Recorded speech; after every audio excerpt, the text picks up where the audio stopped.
तुम आज बहुत थके हुए लग रहे हो। ब्रूनो जैसे रास्ता नहीं, कोई और चीज तुम्हें नीचे खींच रही हो। चलता हूं मगर लगता है जैसे अंदर कुछ और भी उठा रहा हूं। बोझ अक्सर नजर नहीं आता। मैं तुम्हें एक कहानी सुनाती हूँ ब्रूनो। शायद इसमें तुम अपनी थकन का जवाब ढूंढ लो। कभी आपने सोचा है कि हम चलते चलते थक क्यों जाते हैं, हालांकि रास्ता अभी शुरू होता है और मंजिल अभी दूर होती है। दरअसल ये थकान रास्ते की नहीं होती, बल्कि उस बोझ की होती है जो हम अपने जहन के लाशऊर में छुपा कर रखते हैं। हम में से हर शख्स एक ना देखा बोझ उठाए फिर रहा होता है, माजी की तलखियों का, टूटे हुए रिश्तों का और उन लफ्ज़ों का जो कभी कहे ही नहीं गए। आज की ये कहानी सिर्फ एक किस्सा नहीं, बल्कि आपके अंदर की आवाज़ है। वादिये रोशनी के दामन में एक बस्ती आबाद थी, जहां अयान नाम का एक नौजवान रहता था। अयान के पास सब कुछ था, हिम्मत, जवानी और बुलंद ख्वाब।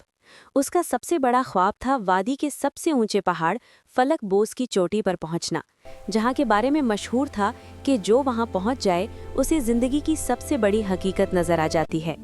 अयान ने अपना सफ़र शुरू किया। उसकी कमर पर एक बड़ा सा चमड़े का थैला था, जिसमें उसने अपनी ज़िंदगी की तमाम अहम यादें पत्थरों की सूरत में जमा कर रखी थीं। एक स्याह पत्थर उसके बचपन की उस महरूमी का था जो उसे हमेशा उदास रखती थी। एक नोकीला पत्थर उस धोखे का था जो बरसों पहले एक अजीज दोस्त ने दिया था, और एक भारी चिकना पत्थर उस पछतावे का था जब उसने एक सुनहरा मौका ज़ाया कर दिया था। सफर के आगाज में अयान बहुत पुरजोश था। वो तेज कदम उठाता पहाड़ की ढलवान पर चलता रहा, मगर जैसे जैसे बुलंदी बढ़ती गई, हवा पतली होती चली गई और उसे अपने थैले का वजन महसूस होने लगा। जो कदम पहले हल्के लगते थे, अब भारी मशक्कत बन चुके थे। पहाड़ के दरमियान एक गार के करीब उसे एक बूढ़ा दरवेश मिला, जिसकी आंखों में अजीब सी चमक थी। दरवेश ने अयान को हाँपते हुए देखा और मुस्कुराकर पूछा, नौजवान, तुम चोटी पर पहुंचना चाहते हो या इस बोझ को बचाना चाहते हो? अयान ने रुककर हाँपते हुए जवाब दिया, बाबा जी, ये थैला मेरी जिंदगी की पहचान है। ये पत्थर मुझे याद दिलाते हैं कि मैंने क्या सहा, क्या खोया और क्या सीखा।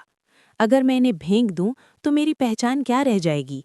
दरवेश ने एक ठंडी मुस्कान के साथ कहा, बेटा, पहचान वो नहीं होती जो तुम्हें पीछे खींचे। पहचान वो होती है जो तुम्हें परवाज दे। ये पत्थर यादें नहीं, ये जंजीरें हैं जो तुमने खुद अपने पाँव में बांध रखी हैं। चोटी पर सिर्फ वही पहुंचता है जो खुद को खाली कर लेता है। अयान ने दरवेश की बात सुनी, मगर मानी नहीं। वो फिर से सफ़र पर रवाना हो गया। रास्ता अब और ज़्यादा दुश्वार होता जा रहा था। बर्फबारी शुरू हो चुकी थी और थैले का वज़न उसे ज़मीन की तरफ खींच रहा था। आगे एक जगह ऐसी आई जहां उसे एक तंग चट्टान से गुजरना था, मगर थैला इतना भारी और चौड़ा हो चुका था कि वो वहां से गुजर ही नहीं पा रहा था। इसी लम्हे अयान की हिम्मत जवाब दे गई। वो बर्फ पर बैठ गया और रो पड़ता है।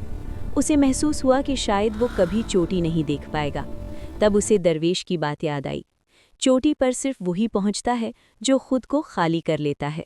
उसने लरसते हाथों से थैले की जिप खोली। सबसे पहले उसने वो सियाह पत्थर निकाला जो बरसों पुरानी महरूमी का था। जैसे ही उसने वो पत्थर गहरी खाई में फेंका, उसे लगा जैसे उसके सीने से मन का वजन उतर गया हो। फिर उसने वो नोकीला पत्थर निकाला जो धोखे की याद था। फेंकते वक्त उसकी आंखों में आंसू थे, मगर जैसे ही पत्थर नजरों से ओझल हुआ, उसके कंधों पर अजीब सी राहत उतर आई। आहिस्ता आहिस्ता उसने तमाम पत्थर, तमाम पछतावे, तमाम रंजिशें और तमाम तल्ख यादें एक एक करके खाई में बहा दीं। जब थैला बिल्कुल खाली हो गया, अयान को महसूस हुआ जैसे उसके जिस्म में पर लग गए हों। अब वो पहाड़ पर चढ़ नहीं रहा था, बल्कि गोया उड़ रहा था। चंद घंटों में वो उस चोटी पर पहुंच गया जहां से पूरी कायनात रोशन नजर आती थी। वहां उसे समझ आया कि रोशन मुस्तकबिल का रास्ता किसी जादू से नहीं बनता, बल्कि माजी को माफ कर देने से बनता है। दोस्तों, हम सब आयन हैं। हम सब अपनी कमर पर यादों का एक ऐसा ही थैला लाद कर फिरते हैं। हम किसी की कही हुई तल्ख बात नहीं भूलते। शायद मैं भी अपनी यादों का थैला भरा हुआ उठाए फिर रहा हूं। हर कहानी सिर्फ सुनने के लिए नहीं होती ब्रूनो, कुछ कहानियां याद दिलाने के लिए होती हैं।